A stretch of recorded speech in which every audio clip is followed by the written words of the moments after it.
Good morning. How's it going? I just want to talk about MMA Guru's video. I just watched it. Go check it out. Delusional Khamzat Chimaev, shut up and fight someone. Now, I agree with a lot of the points that he's made in this video. But what I'm going to say is I disagree with him on a few takes because the UFC is a monopoly. They treat their fighters like employees instead of independent contractors. And when you're kind of like being a hypocrite here, because when Leon wants to control his own career and wants certain fights he wants and wants to wait and wants to do things, it's cool. When Chimaev fights back-to-back on short notice and wants fight after fight after fight, but all of a sudden he's being iced, we ignore it. And you acknowledge these things, but you ignore it.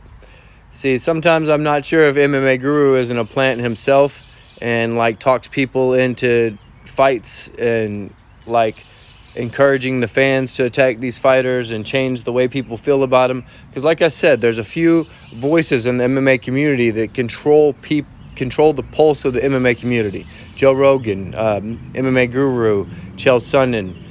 They have a large casual fan base following, even though Guru has a large hardcore fan following too, and so do all of them. But they have a large pulse of the fans that are just casually watching. And yeah, so it would be smart for them to control Guru or pay him if they're not already, if he's not on the payroll.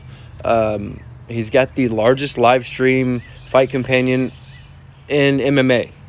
So it would be dumb for them not to control him. But he's saying they didn't offer him the Alex Pereira fight. Well, they weren't sure if Izzy was going to take the Alex Pereira fight. And I was thinking that they offered Khamzat the fight just to get Izzy to sign the contract. They'll like move on from him. And Izzy knows how the situation goes. If we move on to the next phase of what we're going to do, then the ball game changes. And I think that's what the UFC did. They manipulated fight contracts. They offer other people fights so other people can negotiate. Guru knows this. You know this, Guru. They do this. Everybody knows this. They did it with Khabib, Conor, RDA, Eddie Alvarez situation. They've done it with a lot of people. They will, dude who doesn't want to sign a fight, they'll be like, oh, okay, we'll just give it to him. They did it to Tyron Woodley a couple of times too. So, yeah, the UFC is a crooked organization that's ran like the mafia, and they have a monopoly, and they just use the fighters, camps, trainers, agents, sports agents to all underbid each other. And it's not the fighters should be in control of who they want to fight. And when you got two dudes talking about how they want to fight each other, they should let them fight.